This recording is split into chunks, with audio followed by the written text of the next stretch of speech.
Morning, dear brothers and sisters, dear friends. Before we start our question and answer session this morning, we'd like to invite all of you who have already had your questions. Please come up here and sit here. We have 3 cushions prepared for you. So we'd like to give priority to children. Maybe 3 questions for children. How's that? So those children who have questions, please come up here. And then comes the teens and young adults, and then adults. So please, time is precious. Don't hesitate to come and sit in the front.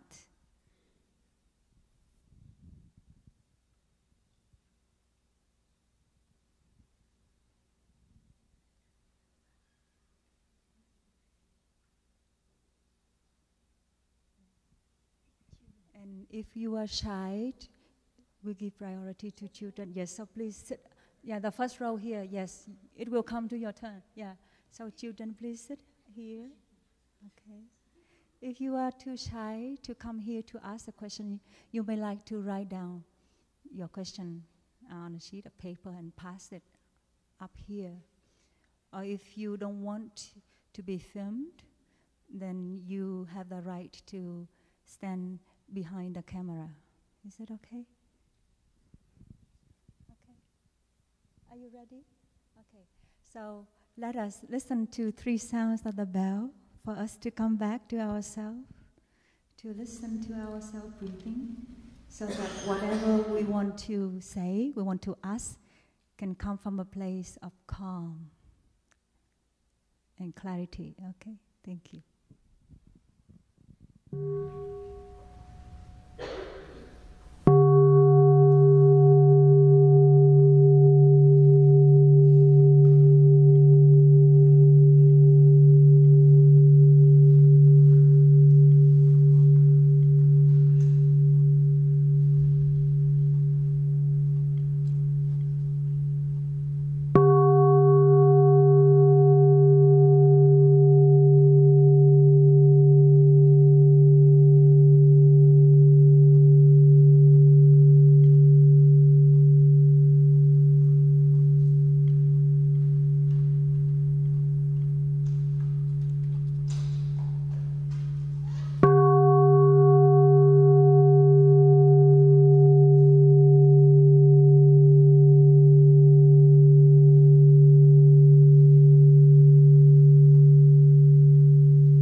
Before our friend here asks question, I would like to ask our brothers and sisters on this panel to introduce ourselves.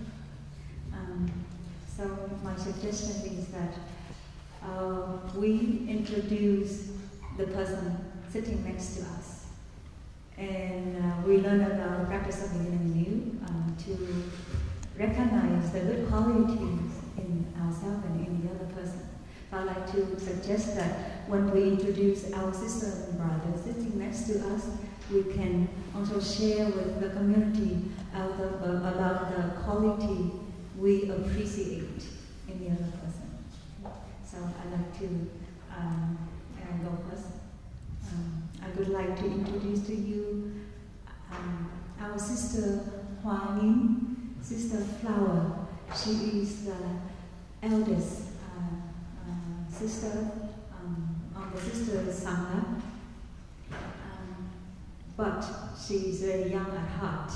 And one good quality that I really appreciate is that even though she's the head of the Sangha, she's the eldest member of the Sangha, she always goes first in all activities of the Sangha. You see, yesterday was a long day, but she came for the Dhamma talk, and when we have chanting before Dhamma talk, she's there. And she's present for the Dhamma sharing crew. She's present for consultation. And we had a long being. She was there giving her support. And then she appeared again for the ceremony. And this morning, she also came for the ceremony this morning. And she's here today. So I really appreciate the good example that she set for us. Always be there for the Sangha to give support, to give her presence. Thank you so much to have you in the community.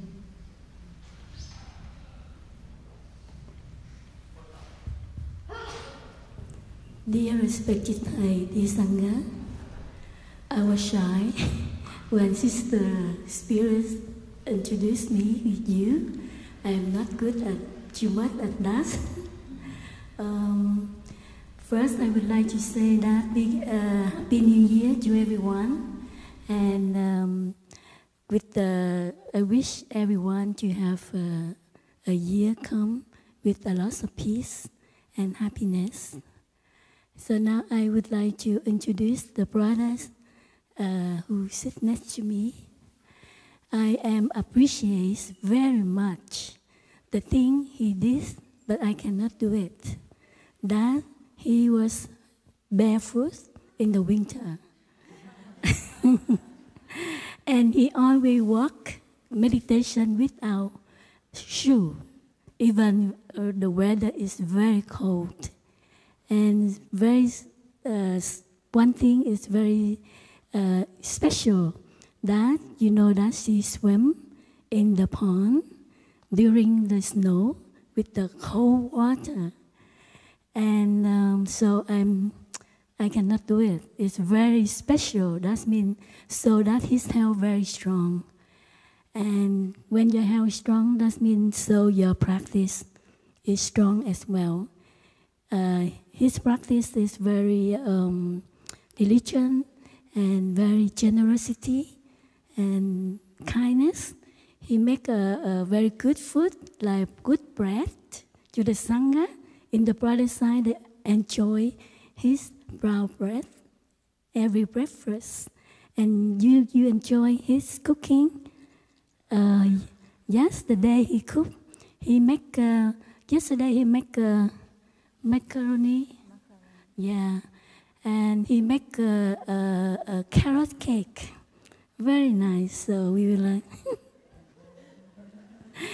And one thing I forgot, that he is French brother, but he lived in America for nearly 5 years.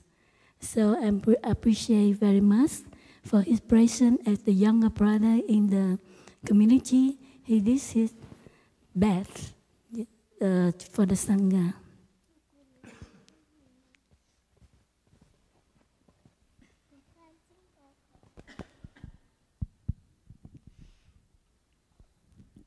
Dear Sangha, good morning. So I'm feeling very good now that so many of my good seeds have been watered. Thank you, Sister Huanim. And so I will try to do the same for my elder brother, Phap Tuyen, here. Phap Tuyen is a very happy monk. He loves drinking tea with the brothers. So that's one thing I really appreciate about him, is that he's always ready to drink tea and laugh and smile and just enjoy brotherhood and build brotherhood and sisterhood with all the brothers and sisters. And that's a very special and very important skill in our Sangha and outside too. I will just try to not be too long. So I think this one is a good one.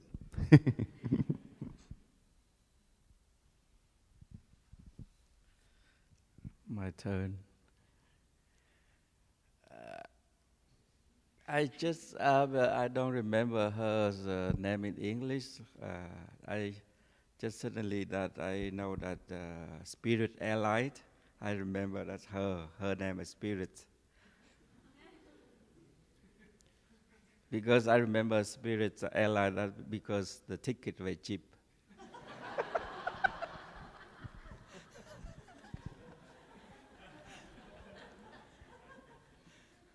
No, but actually she's not cheap. She's very expensive.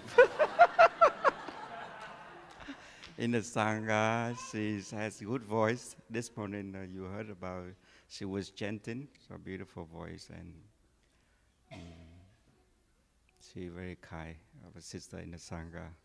I hope she can fly as a river with us through the year 2019. Thank you.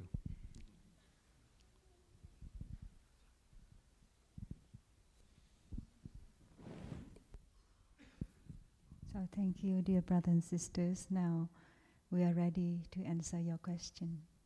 Okay. So before you ask a question, can we listen to one sound of the bell? This is like the guideline for any one of us who wants to ask a question. We listen to one sound of the bell before we ask.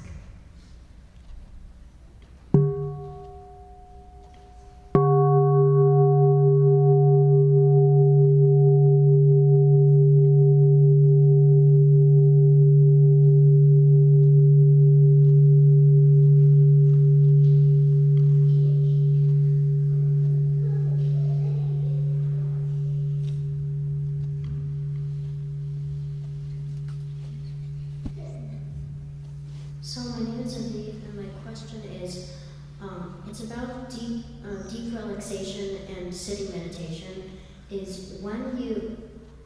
I can't really see that much difference besides lying down and sitting up. That you're both relaxed, you both have your eyes closed, and so I just can't find the difference, and I'm looking for a difference. So what is it?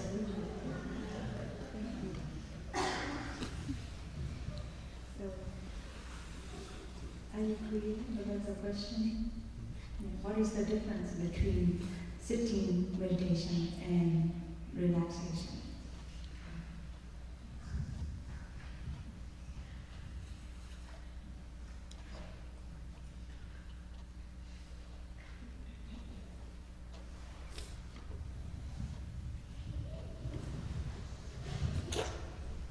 Can you remind me your name?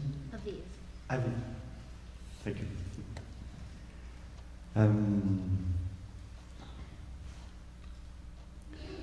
Actually, I'm quite glad that you don't see any difference between sitting and lying down for total relaxation, because most of the people see a big difference. You just come to deep relaxation, and very quickly you will start to hear some snoring happening. And that's the problem with lying down. Doing total relaxation is that there is a big risk that you just fall asleep. And so you won't actually be able to really be in touch with your body. I mean, it's not a bad thing to fall asleep, and if you fall asleep, maybe it means that your body needs to sleep. But sitting is one of the position that you can apply for meditating. You can also just stand or walk,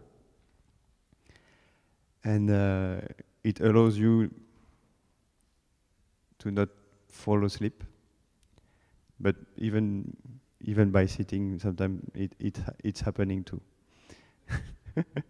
So in that case, it's a good thing to apply the other positions like standing or walking.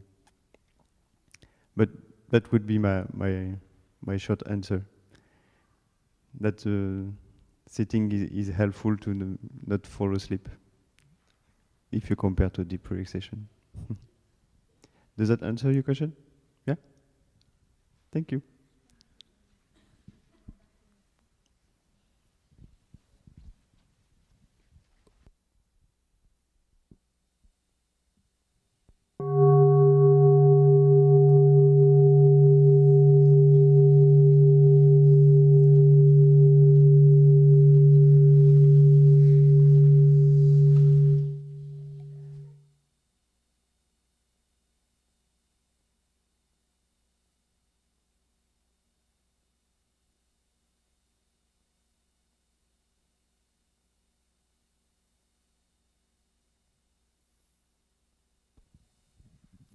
Dear children, you have the second question. You are welcome to come up here.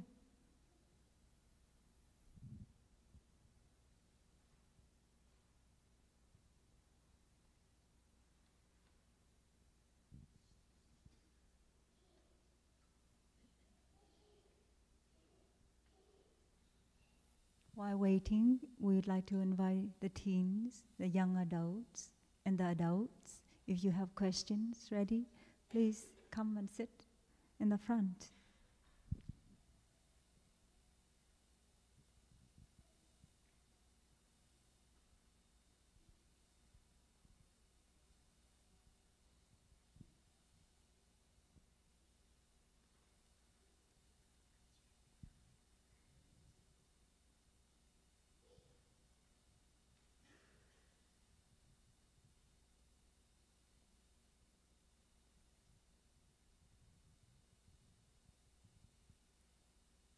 Okay, so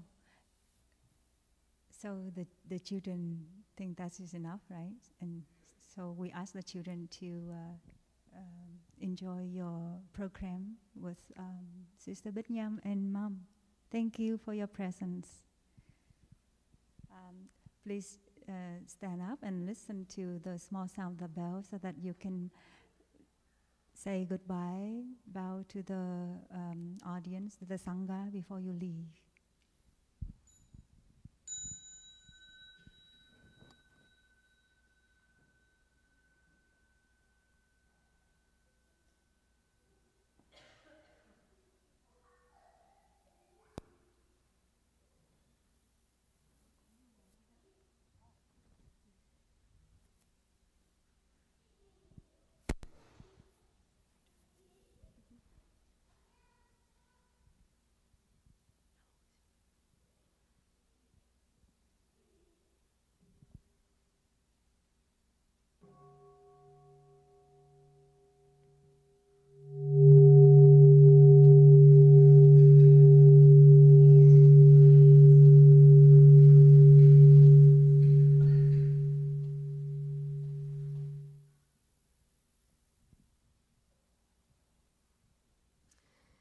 Dear respected brothers and sisters, my name is Jenny.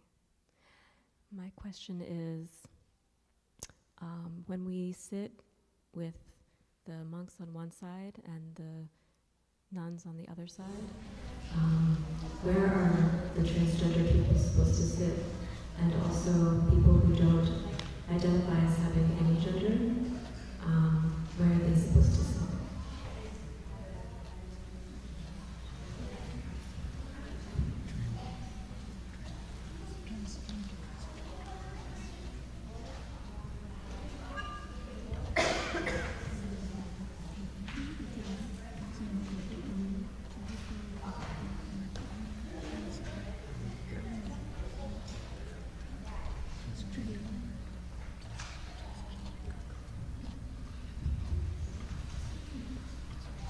Dear Thai Sangha, dear friends,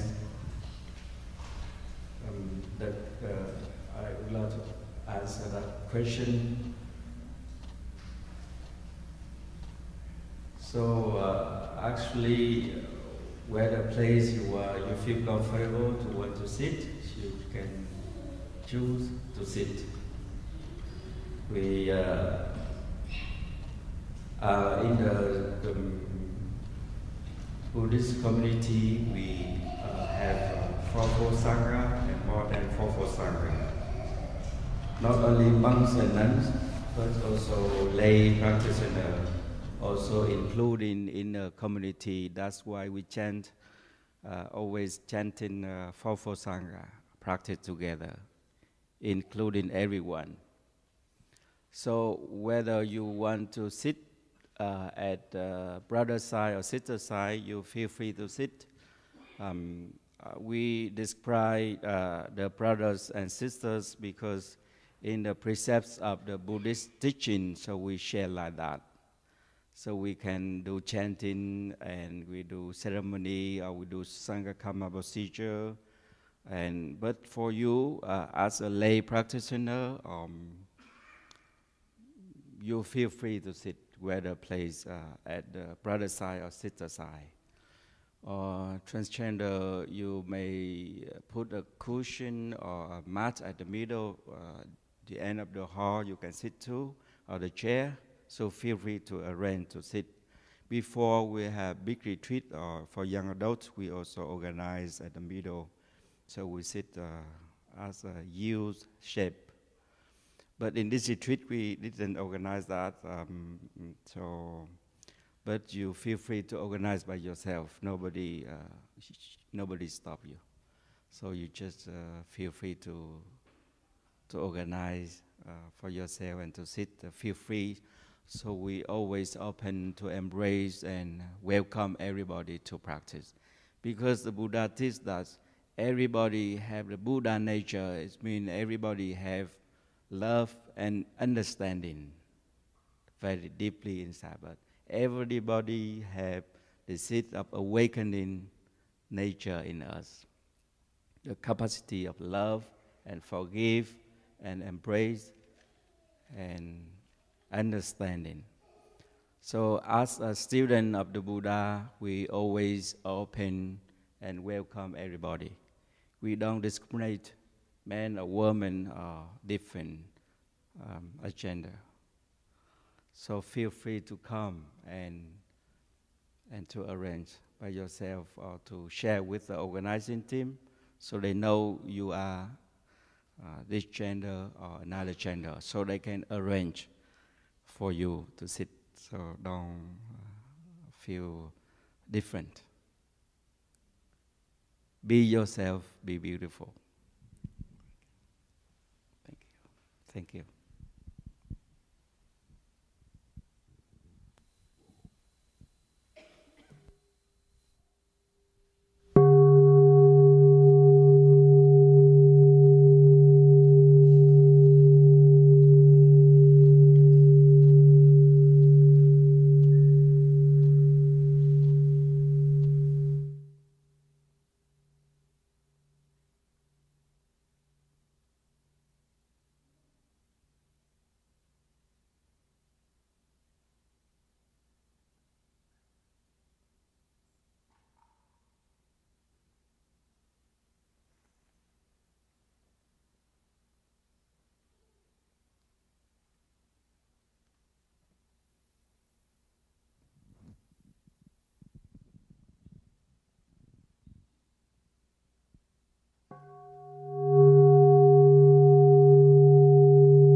Dear Thai, dear sisters and brothers and teachers near and far,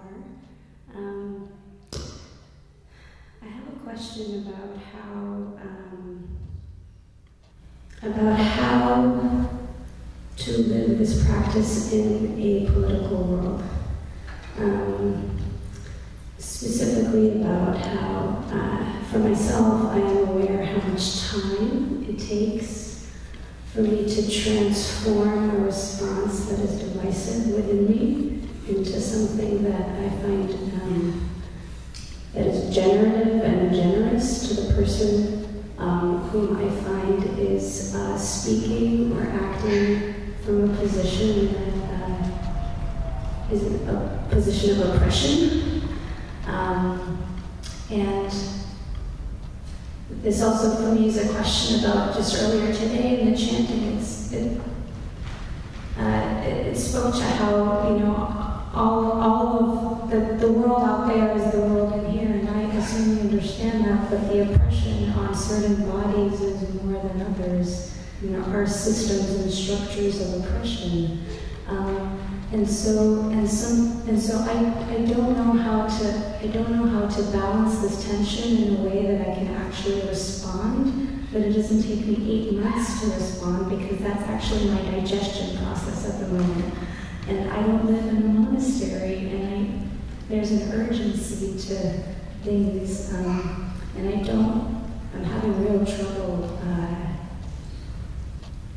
negotiating that and being able to respond and know that it's an action that helps in some way and doesn't hurt. And sometimes I've retracted and not acted when I felt like I've not actually been able to act helpfully. But that's not good either, so yeah. Would you mind summarize your question? Oh my God.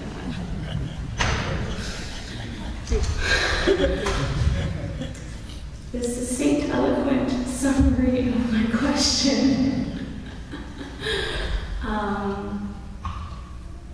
is how to stand firmly in your position, and is that not what is being asked for? How do we? What did I? And I'm actually asking for very specific. I am asking for very specific practices. Very concrete practice from this practice to that I can take on to help strengthen my own ability to respond in strength, but also softness. That is my question.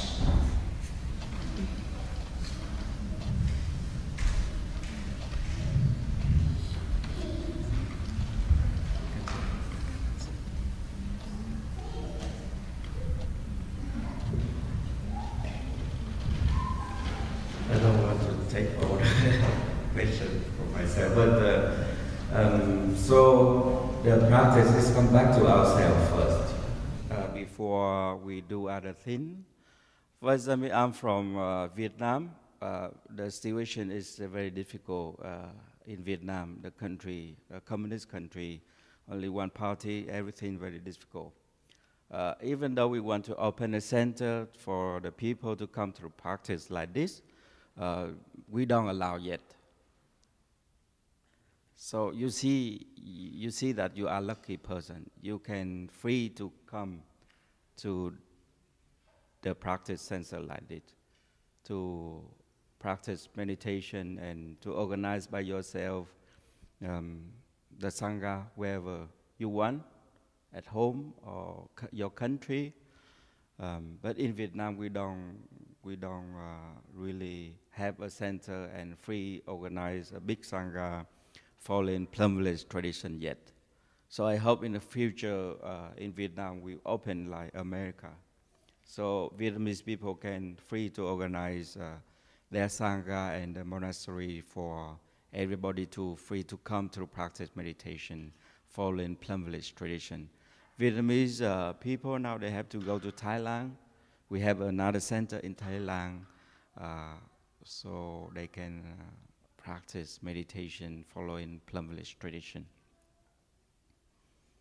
I share that because we are a lucky person in this country.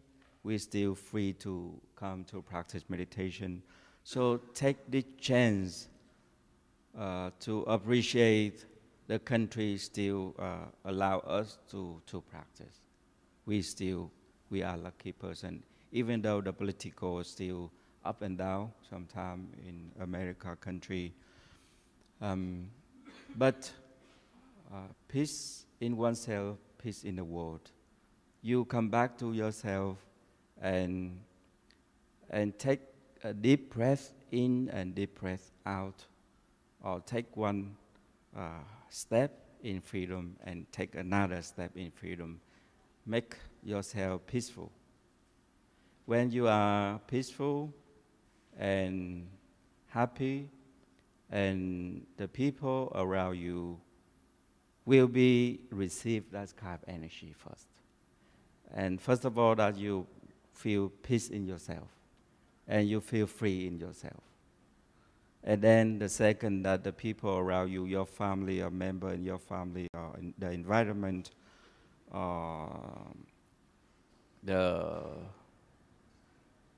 people you work with, they benefit from your practice. Take the meditation by mindful breathing and mindful walking to allow yourself to be relaxed and to be peaceful.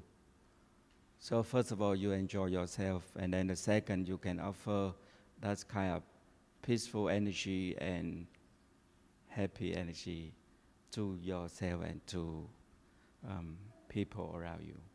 That's quite a meditation, really nourishing yourself and have profits other around you.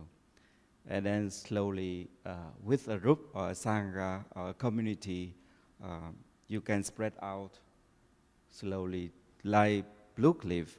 At the beginning, opening the blue leaf is not a lot of people like this. Only a few people and a few brothers and sisters, not many like this. But when we have the energy of practice, meditation, generate compassion and love and understanding, the people feel that and the people come to practice. And with that, we transform ourselves, become a free person or happy person. Suddenly, slowly, you can change the world. But begin with yourself. Peace in oneself, peace in the world. Thank you.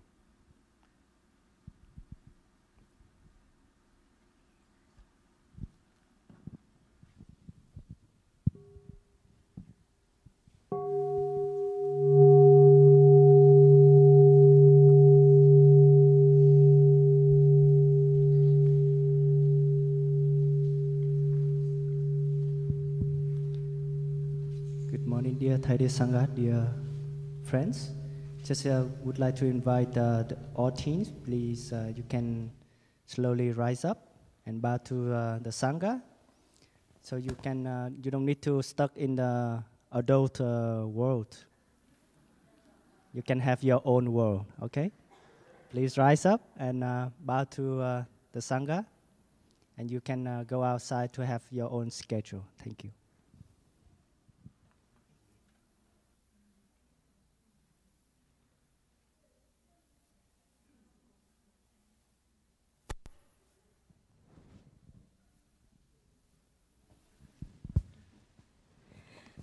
So, dear respected Thai Sangha, I would like to ask the question this lady asked, one more thing. She asked the concrete practice for this society with oppression and how to be strength and more stuff in the society.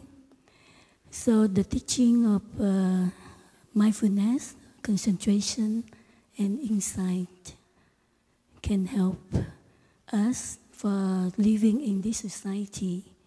The mindfulness practice, as the brother shared before, the practice of going back to yourself and generate your mindfulness stronger by meditation, by concentration.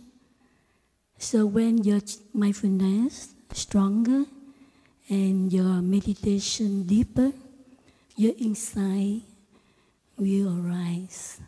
So this insight can help you to see clear what's happened in society. What can you do to act for the society?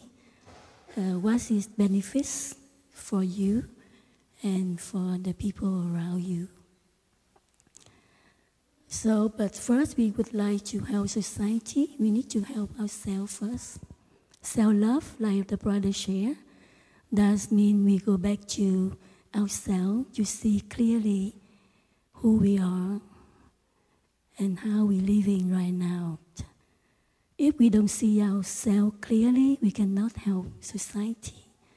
We cannot help our family or the people around us. So the brother said that the first thing, we go back to ourselves first. And when we are peace, then we can help the society.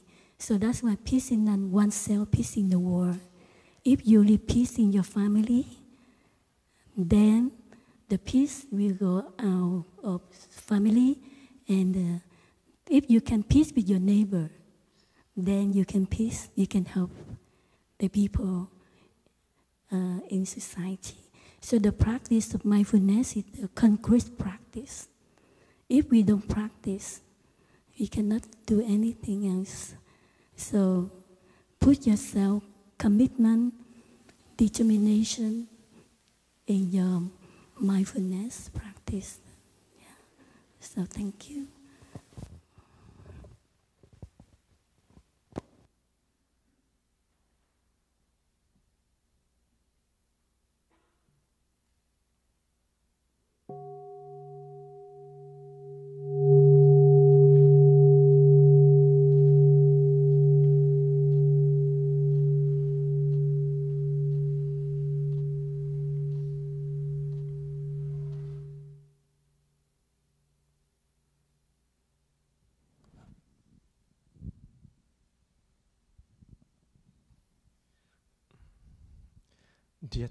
Dear brothers, dear sisters, dear Sangha, my question is that how we can enjoy someone or something's presence and then learn how to let it go, and how to make the short union we have to remain meaningful and nourishing, even though we are not together or we are apart. And in fact, and more specifically, is how to not turn the sweet memory into sour reality, not turn from sweet into sour. So that's my question.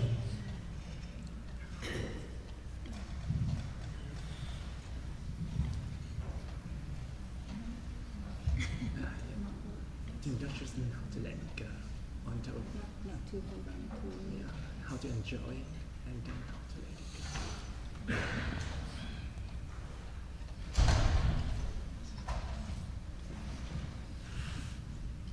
So, to check whether I have understood the question, how to enjoy one another's presence. And then practice freedom, and not to be caught by attachment, and not to hold on to the sweet memories or caught in bitterness later on. Like how to make the sweet memory still sweet, Still nourishing. Okay, and nourish the good memories, the good relationship.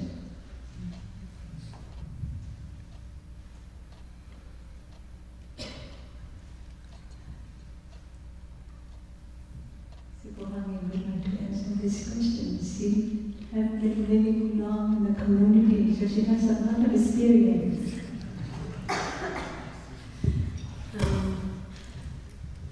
So dear respected lady Sangha, this question is a very good question also. It happens to everyone.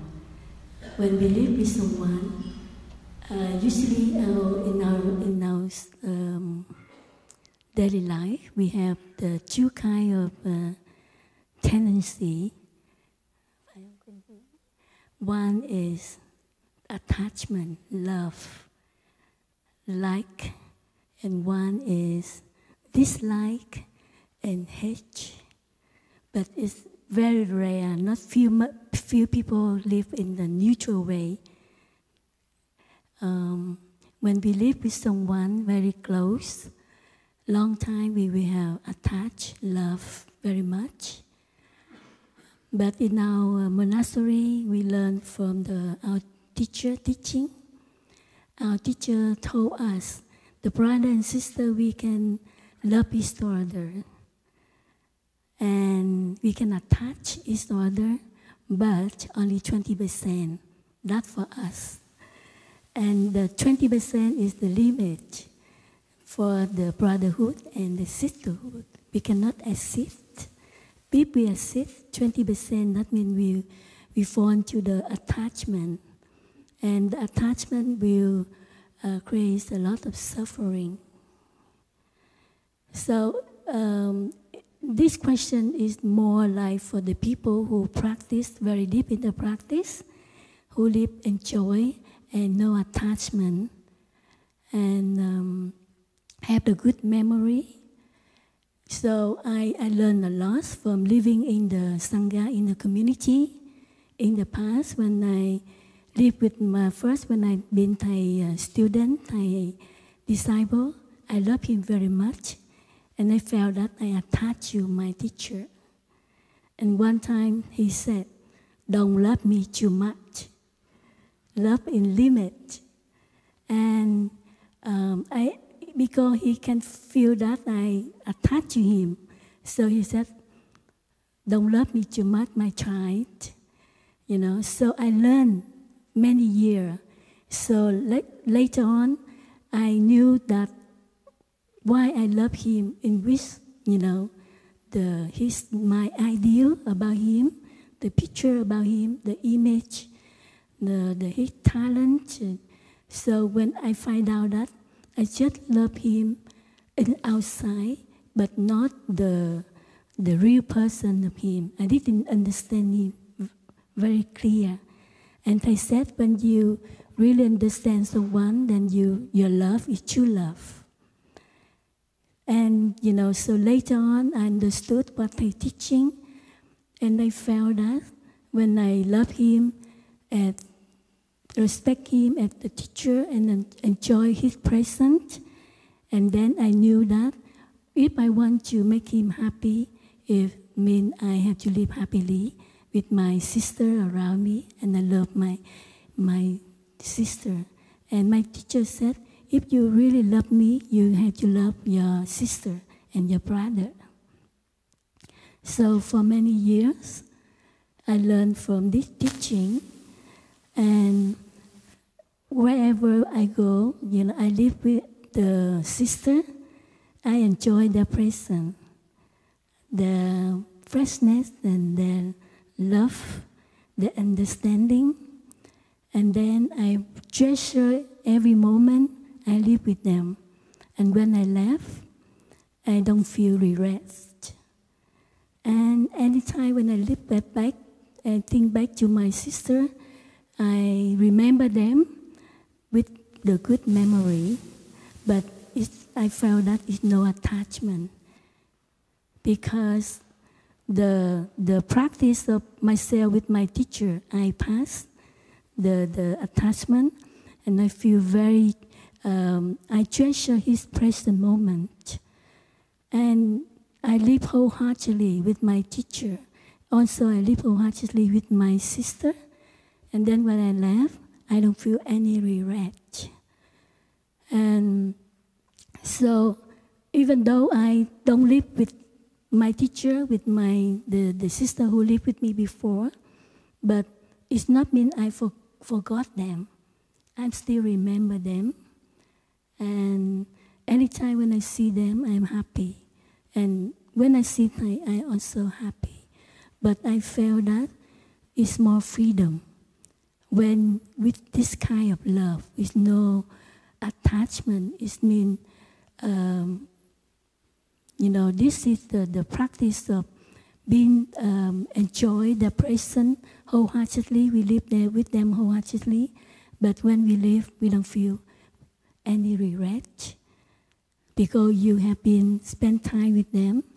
You offer your presence wholeheartedly.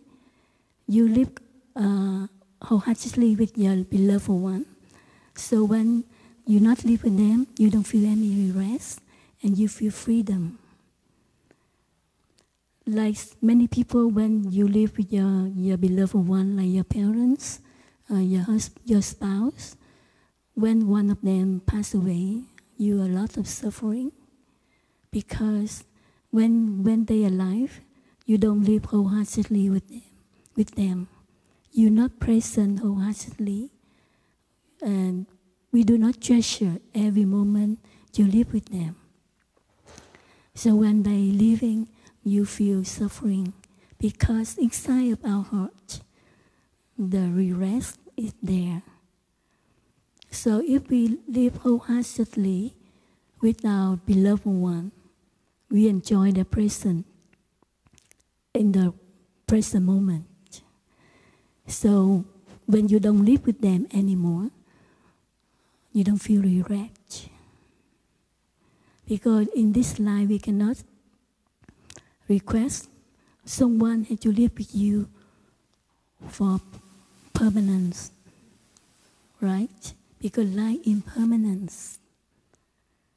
We cannot say you will live with me forever until you pass away, I pass away. We cannot say that. So in the present moment, we live wholeheartedly with the people who live with us, around us, like in the story of Brother Phap shared another time. The most important person who is the most important person? The person in the present moment who live with you. And what's the most important thing for you? Is the work you live, is the action you do for the one who live with you.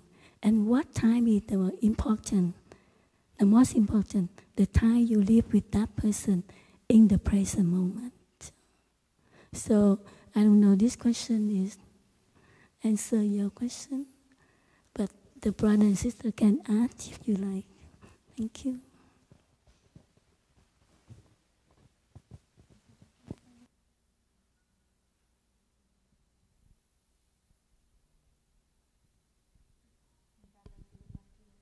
Yeah. So the love is come from understanding. If you understand that person deeply, that you really satisfies your love. If you don't understand your beloved one deeply, it's not really true love. The teaching of the Buddha on true love, that's the four kind of elements. The first is Maitri, is loving kindness. If you love that person, your partner, or your beloved one, but you don't really understand that person enough. For example, like Thai, our teacher always share that if you love him and you saw his work really tired and you bring a big fruit called durian to offer to him, he's not happy because he doesn't like durian. The smell for him is very afraid. Durian, the fruit from in Asia, the smell, the people, most American don't like it. But Asian, most of us, we like it. But only Thai, he like Americans. He does like. Yeah, that we understand the person, the needs, and so we offer to him or her or partner with that love, that's called loving kindness. And the second is compassion, Maitri, compassion. When we love someone, do we have a tendency to help that person remove their suffering, make them happy or not? Or we love them, we make them more suffering? It's not true love. True love is we want to help that person to transform their suffering, to make them happy, to make our beloved one happy. That comes from compassion, Maitri. Help our beloved one suffer less, become a happy person. And the third is joy. When we love someone, do we have joy, or we always make our beloved one cry every day, every once a week? That's not really true love. How can we love each other? We make each other suffer and cry. So true love is bring joy to each other. So the fourth of true love is equanimity or freedom of Bechara, as we offer freedom to each other. When we understand the person, the needs of the person we love, do we offer free space or understand that person or not? So when we offer freedom or space, don't really attachment to the person with kind of love, really make that person not feel free in their heart, in him or her heart, always no space. So they need space. So when we understand that, we can offer really true love for the person we love. So 4 kind of elements teaching our love from the Buddha. The first is loving kindness, the second compassion, the third is joy, and the fourth is freedom, equanimity. So when we put 2 elements, practice of true love in our love, so that love can be a true love. You can find that book in the store called True Love from teaching of the Buddha and sharing by our teacher, very deep. So after the retreat, you may go to the store, you can find that book and read it and practice. So you can be a good lover. Thank you.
I want to raise this question to the brothers and sisters, that is there anything that you would do even though you know that it would disrupt your inner peace and happiness? So I'm speaking from my own experience that I sometimes think a lot, and I like to think about sometimes seeking for a meaning to life or thinking about some of these existential questions. And people told me not to think, that if I don't think too much, I will be more happy. And in the past few days, when I was practicing meditation, when I'm not thinking, I sometimes do feel more happy without thinking about it. But somehow I feel that there are things that have been an essential part of my life that even though I may not feel happy about it, I will still try to do it. And I have also heard others' experiences that sometimes we choose to help other people, even though we know that afterwards it will maybe decrease our inner happiness, but we'll still choose to help the others or to create things that benefits other people. And in human history, there have been a lot of people who they suffer themselves, like some of the great philosophers, musicians, creators. But they eventually bring great books, music to our world, even though they themselves suffer. So I want to raise this question that, is there anything that you would do even though it would decrease your inner happiness? Or would everything we would do or should do be eventually increasing our inner happiness? Thank you.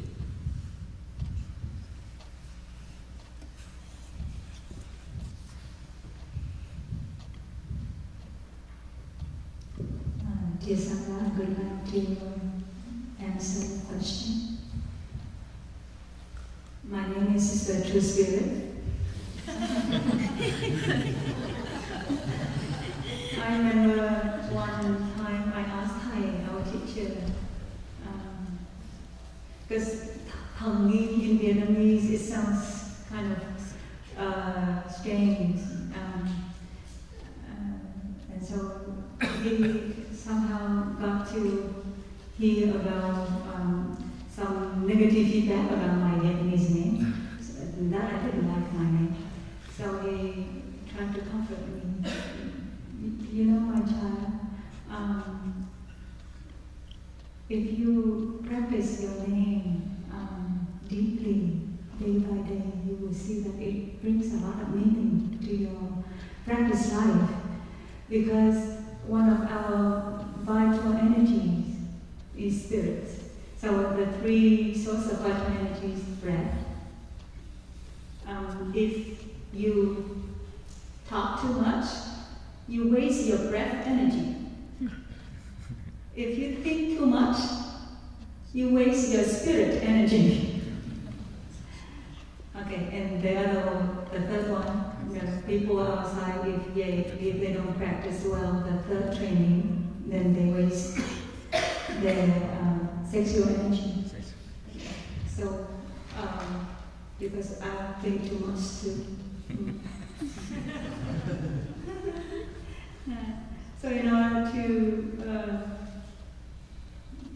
help practice to increase or to maintain our inner peace, inner joy, thinking is good when it helps us to make plans for our future. Of course, we always think, but check for ourselves whether our thinking is right thinking, whether the thinking comes from right view, whether it brings about insight that helps us increase the peace, the freedom, and compassion, so that we can have such strength and virtues to help ourselves and to help others. If thinking too much that causes us a lot of confusion, then it does not help us at all. And we will, the more we think, the more confused we become. So when we practice meditation, we are aware of our in-breath and our out-breath is to help the discursive thinking to settle down, to be at peace, to rest. We are aware of our thoughts. Because see for ourselves in our daily life, how often we see ourselves caught in the stories that our mind creates. We see somebody doing something, and then right away there's the thought inside of us, whether it is a critical thought or whatever kind of thought, especially that's related to the judgment or prejudice that we have about the other person. But if we have a chance to listen to the other person, we say, oh, it comes from my wrong perception. It does not have anything to do with the reality. So that thinking does not have you at all. So my answer is to practice mindfulness in order to get yourself closer to right view, right thinking. Okay. Is it? Thank you.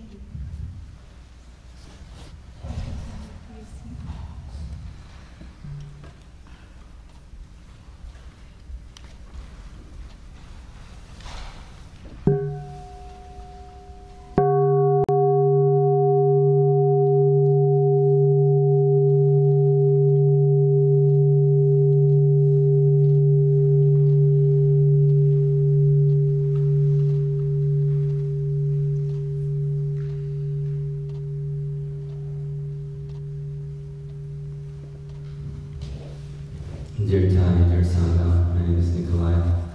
I'm curious to hear your wisdom about a part of the teaching where there's a lot of emphasis about being happy with what we already have, and that we already have the conditions to be happy. And I'm curious to hear where is for you the balance to actually invest energy and time to create conditions in terms of our livelihood, our job, our partner, our friends. When is the time to just say, I'm already happy with what I have?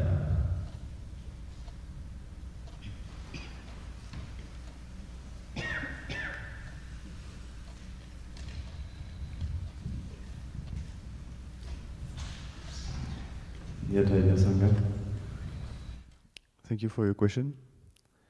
I got a little bit stressed when you ask for our wisdom, because I don't know.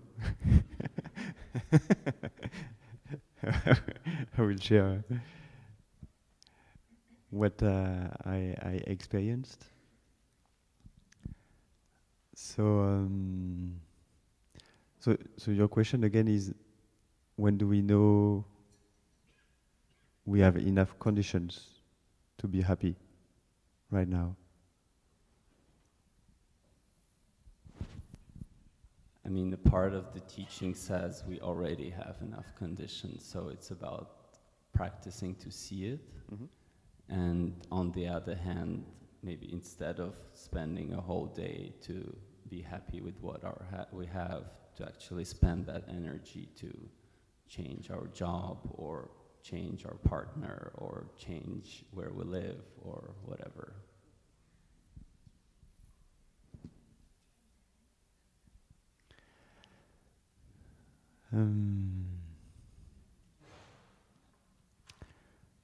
I think by practicing mindfulness and being aware of the conditions I have that makes me happy, that's what brought me actually here, I think, where I am now. Where before I was maybe more in your situation, having a job and I remember having to work just to pay the rent and things like that. When I realized how much time and energy I would spend into that, I thought, well, there must be another way to spend my time and make it more meaningful, not only for me. Even me, if my work was fine actually, and I had nice people I was working with, but mindfulness helped me to see more clearly that, well, maybe I can stop now and look at what are the conditions I have, and maybe I can improve that. And sometimes it means to do big changes. I don't mean that you have to become a monk, but sometimes you can just choose to work less and earn less, so you will have more time for the people you love, or to do what you really want to do. So sometimes you need some courage also to take those decisions. But I think we will never emphasize too much about looking at right now what are the conditions I have that makes me happy. Because it also helps us to see that more clearly, that maybe right now we just have a desire for something else. Maybe our mind is just restless right now, and that's why we don't really appreciate what is here and now. So I see myself that when I can really stop and see what is beautiful right now, I'm not looking for anything else. If I'm able to catch what is very enjoyable right now, like the silence right now, sitting all together in a big room like that.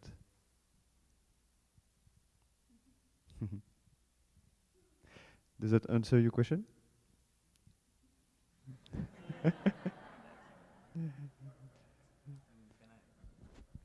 Maybe like very simply, how do you balance between non-doing and doing?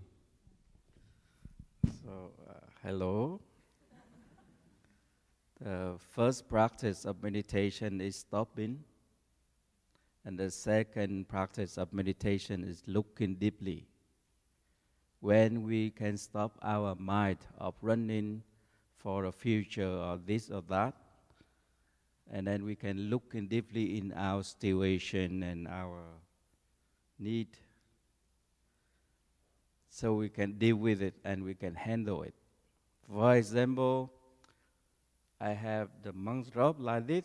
I'm not satisfied with it. I want another robe, a red color or pink color, or different jacket or so on. I always run into the future to looking for it, and I don't practice have enough. And all my life, always run into the future looking for happiness, because I feel not enough. In the Buddhist teaching, we have a practice that you have enough. So I am happy as I am. As a monk, I wear this robe. I feel happy and enough. I don't have to work hard, run into the future, prepare a lot of things to buy this car, blue, next car is red, and next car yellow. So I have to run all my life. I don't have time to enjoy my each step and my each breath and be present for myself and for my beloved one. So first practice of meditation is stopping.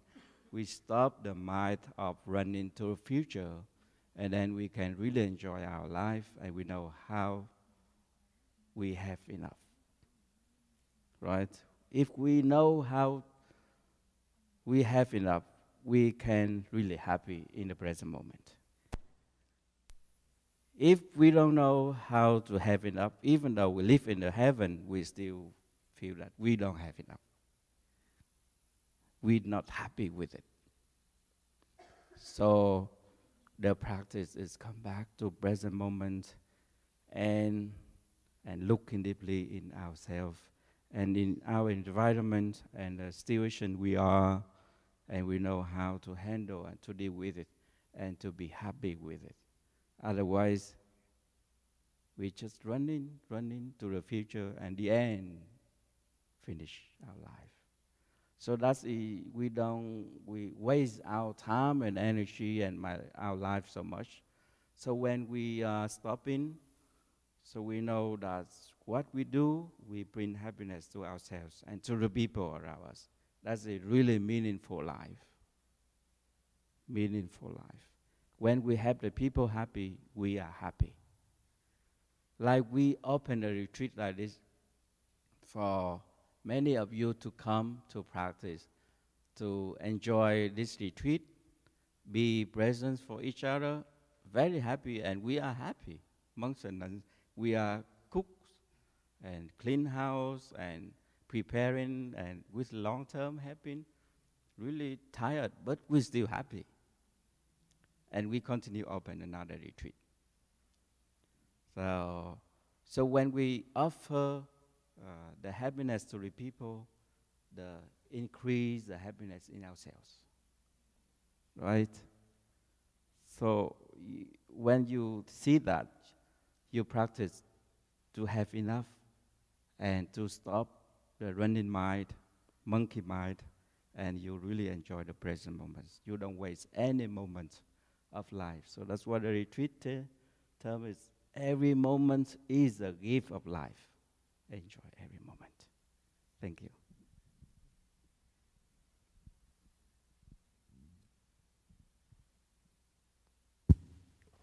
So, dear respected Thai dear Sangha, The brother answered very beautiful, but I have a little bit different answer I would like to ask with your question about the balance in the condition of happiness. In Vietnamese, in the Buddhism, they have the two words in Chinese, or in Vietnamese say Tuyen. How you say, depending of the core arising. This means when the condition of happiness come to you, you enjoy it. You enjoy the condition of happiness. But when the condition is not sufficient, is go, then we let go. And we can enjoy and live in the present moment and all the time. I give example when I lived 4 or 5 years ago in Thailand, and I was very happy with my brother and sister there. We just moved to the new center in Thailand, and we built a sangha there. The brother and sister we have they came from Vietnam, and the condition of the life is not convenient, it's not comfortable like here. Still like a lot of things, but we are very happy because the condition of happy is the sisterhood and the brotherhood. But when I live there, when I enjoy with the brother and sister, and suddenly I receive the news that my teacher said, "Oh, you go to Plum monastery," and then I had to live my happiness. I lived there with the brother and sister, and I came to Plum, and then now I live here with the condition is very convenient and a lot of happiness with the brother and sister around me. I really enjoy it, and I don't thinking of Thailand. Thailand not attach me. I'm still accept the situation come to me. In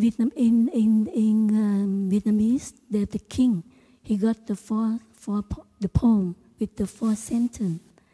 Là ở đời vui đạo hay tùy duyên. That means when you live in the life, be happy with the core arising, depending on core arising come to you, and you accept it. The condition come to you, the situation come to you, you accept, and you live happily with that.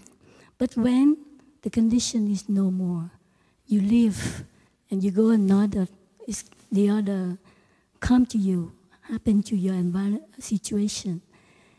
Like you change your wife or you change your job. For example, you got a good job, but suddenly something happened, the society happened, and you lose your job. But it's not mean you lose yourself. You lose the job, but you are still there. You're still there, and you create another job. The job is not your life. Your life is your happiness, your mentality, your love, so your understanding. So if the job is you lost, you can find another job, and so you're also happy. But if without job now, you can receive the money from the government, you're still happy. Because without job, it's not mean we will die, or without thing happen, we will die. So we just accept what we have at the present moment. This is the very important practice in Buddhism. Tuyen is mean depending on core arising.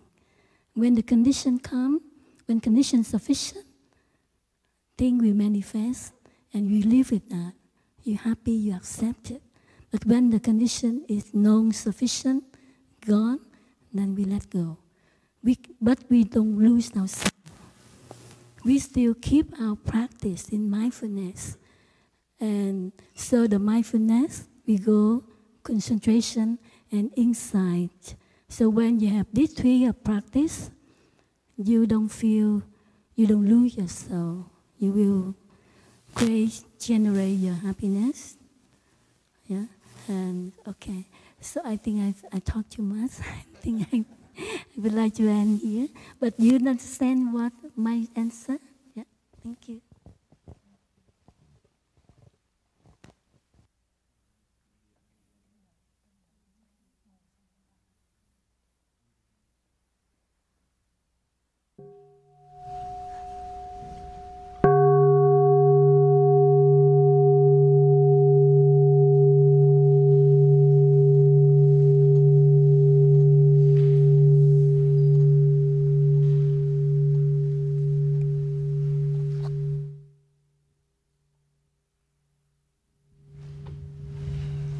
This is the last question of the session. Hi, my name is Joel. Throughout my practice, I've helped people, and people have helped me. And we all come from different levels of suffering that led us to our practice.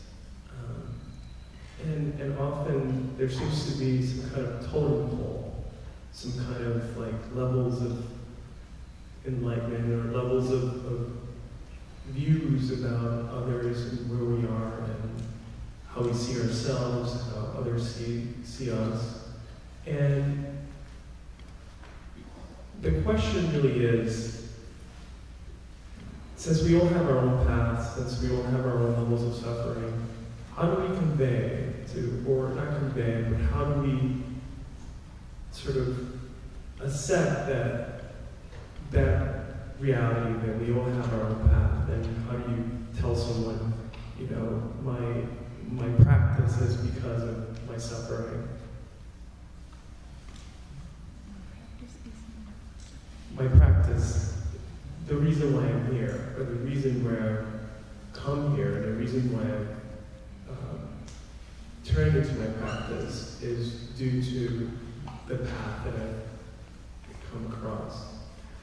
And so the suffering has led me to kind of work on myself and work on my practice. And how do you kind of convey that everyone has their own suffering, their own practice?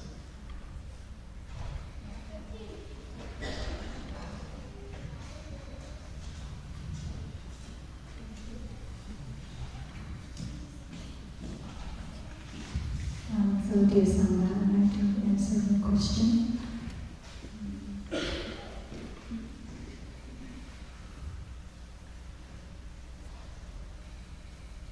Talking about practice, we know that if we practice on our own, we don't have enough strength to continue to go on. So we need the support of Sangha, our community, with fellow practitioners to help us and guide us. And about actions, we have collective actions, collective karmas, and individual actions or karma. So when we come to the community of practice, each one of us brings to the community our own actions, our own karma, our talents, good qualities, as well as our own suffering, our habit energies. And somehow we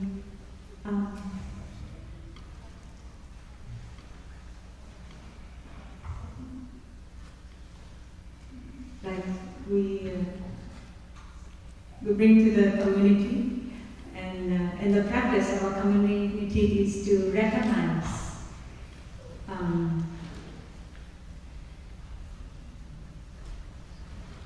the beauty, the qualities that each member in the community has been contributing, and also to embrace the shortcomings, the weaknesses of one another, and we practice.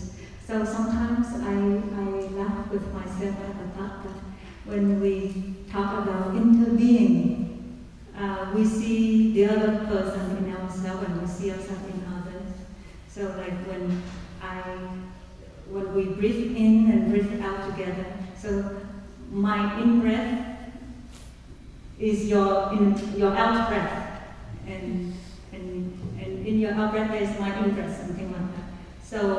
So just understand we affect, well, we influence one another.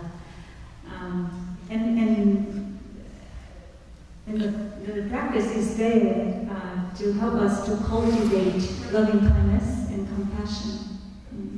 So when we breathe in the suffering, the pain, we breathe in irritation or anger, and then it's the practice to help us to breathe out compassion, breathe out understanding, breathe out acceptance, in order to continue to go forward on this path.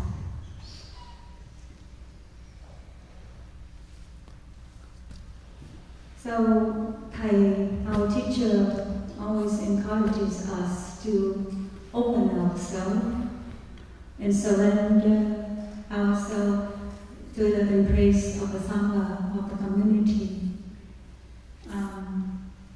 He is my pain, he is my suffering. Please help me embrace and help me, guide me on the practice. Because it's not easy to show to others our dark sides, our vulnerabilities. So the practice is to be open enough to at first to be honest with ourselves, to recognize our shortcomings, our weaknesses, in order to start from there to work with ourselves, and then to be open and honest enough to share with the Sangha who we can trust, or the Sangha friend who we have trust, that we have this vulnerability, this weakness, for them to understand and they help. Is also, it takes effort, it takes training, courage to do so. And what we can learn from our own suffering. So we are not taught to run away or to cover up our difficulties, run away from our difficulties or cover up our difficulties with some other distractions, but we are encouraged to learn from our suffering.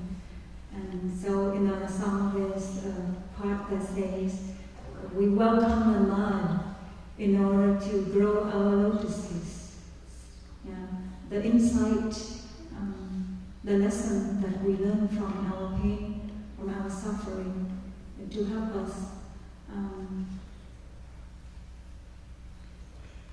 to overcome our pain, our suffering, and also to use that to support, to help others who have the same pain. So when we practice with the community, we have that support, we have the collective strength that helps carry us. It's like in order to cross to the other shore of liberation, of insight, then we need a boat that is strong enough that can carry us to the other shore. And so it's that where the Sangha comes in to help us, to carry us. But at the same time, we should know that this path, each one of us has to take responsibility for ourselves, for our well-being. So it should be two aspects. We rely on the support, we have trust in our brothers and sisters in the practice, to guide us, to support us. But then it's not enough. We should come back to ourselves, trust in ourselves, and we can, like Thầy said, we should learn how to be the soulmate for ourselves first. In order to understand ourselves, to love ourselves first, and together with others, we help, we build the community and help one another. Thank you. Dear Sangha, it's now past 12, and we have to end our question and answer session here. Thank you so much for all the questions and also all the answers and the experience from our brothers and sisters. One good thing about question and answer for me is to learn a lot from the questions asked and also the answers answered. Because like for me, if I sit there, I like to take notes of the questions, and in my personal practice time, I like to reflect on those questions in order to see, oh, what would I do if I were in this situation? So this is for us all to benefit and to continue to reflect and to learn. So on the occasion of the New Year, we would like to wish all of us good health, peace, and may all the fruits of practice continue to be with you throughout the year. See you again in conscious breathing, when you breathe, when you walk, in whatever